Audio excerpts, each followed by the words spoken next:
आज 15 नवंबर जनजाति गौरव दिवस के रूप में मनाया जाता है। यह दिन आदिवासी महानायक बिरसा मुंडा की जयंती का भी प्रतीक है। आज ही के दिन झारखंड स्थापना दिवस भी मनाया जाता है। भारत के स्वतंत्रता संग्राम में बिरसा मुंडा, टंट्या भील जैसे अनेक आदिवासी वीरों ने अपना अमूल्य योगदान दिया। दुर्भाग्य ये रहा कि 3 साल पहले तक आजादी की लड़ाई की चर्चा में जहां नरम और गरम दल के कई सेनानियों के नाम लिए जाते थे, वहीं देश के लिए अपना जीवन बलिदान करने वाले आदिवासी नायकों का नाम कहीं भी सुनाई नहीं देता था।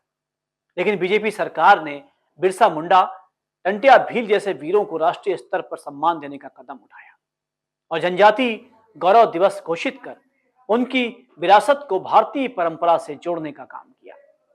राजनीतिक कारण कुछ भी हो सकते हैं, लेकिन निश्चित ही इस कदम से आदिवासी समुदाय में एक गौरव भाव पैदा हुआ है। आइए आज हम उन महान आदिवासी स्वतंत्रता सेनानियों के बारे में जानते हैं जिन्होंने आजादी दिलाने में अपनी जान तक न्यौछावर कर दी।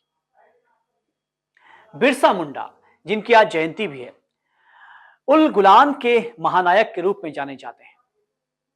झारखंड में अली हातू में जन्मे बिरसा मुंडा ने अंग्रेज शासन और जमींदारों के अत्याचारों के खिलाफ बड़ा आंदोलन खड़ा किया, जिसे उल गुलान कहा जाता है। उन्होंने आदिवासी समाज को अपनी संस्कृति, धर्म, जल, जंगल और जमीन के अधिकारों के लिए जागरूक किया। केवल 25 वर्ष की उम्र में ही उनका निधन हो गया, लेकिन वे आज भी आदिवासी अस्मिता और आजादी के अमर प्रतीक हैं। टंट्या भील, जिन्हें भारत का रॉबिन हुड भी कहा जाता है, मध्य प्रदेश के खरगोन क्षेत्र के वीर योद्धा टंट्या भील को लोग भारत का रॉबिन हुड और टंट्या मामा के नाम से जानते हैं। उन्होंने वर्षों तक गोरिल्ला युद्ध की रणनीति से अंग्रेजों को चुनौती दी और गरीबों की मदद की। अंग्रेजों ने अंततः उन्हें पकड़कर 1889 में फांसी दे दी, लेकिन उनका साहस आज भी आदिवासी गौरव की पहचान है। सिद्धो कान्हू संताल हूल विद्रोह के नायक कहे जाते हैं। 1855 में सिद्धो और कान्हू मुर्मू ने संताल समुदाय को संगठित कर अंग्रेजों और जमींदारों के खिलाफ संताल हुल विद्रोह की शुरुआत की। यह विद्रोह ब्रिटिश शासन की नींव हिला देने वाला साबित हुआ। एक और आदिवासी हैं तिलका मांझी। भारत के पहले आदिवासी क्रांतिकारी जाने जाते हैं। 1771 में तिलका मांझी ने अंग्रेज अधिकारियों के खिलाफ संगठित प्रतिरोध किया।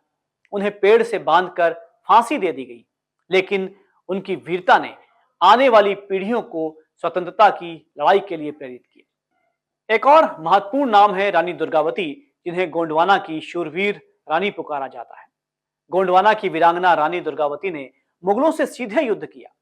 उन्होंने अपनी आखिरी सांस तक संघर्ष किया और पराजय स्वीकार करने के बजाय वीर गति प्राप्त करना उचित समझा। उनका साहस पूरे देश के लिए प्रेरणा स्रोत है। लक्ष्मण नायक, जो कोन जनजाति के गांधीवादी नेता के रूप में जाने जाते हैं। उड़ीसा के लक्ष्मण नायक ने आदिवासी क्षेत्रों में अंग्रेजी शासन के खिलाफ अहिंसात्मक आंदोलन चलाया। उन्होंने लोगों को संगठित किया और अंततः ब्रिटिश शासन के खिलाफ संघर्ष करते हुए शहीद हुए। शंकर शाह और रघुनाथ शाह 1857 के बलिदानी के रूप में जाने जाते हैं।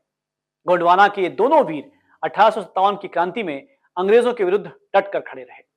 अंग्रेजों ने छल से उन्हें मार डाला, लेकिन उनका बलिदान इतिहास में स्वर्ण अक्षरों में दर्ज है। ये सभी आदिवासी वीर भारत की स्वतंत्रता और अस्मिता की वो नींव है जिस पर आज का स्वतंत्र भारत खड़ा हुआ है। उनका संघर्ष, उनका बलिदान और उनकी विरासत हर भारतीय को प्रेरित करती है। जनजाति गौरव दिवस इन्हीं महान नायकों के साहस, संस्कृति और योगदान को नमन करने का दिन है। आइए हम सब मिलकर इन्हें नमन करें। नमस्कार।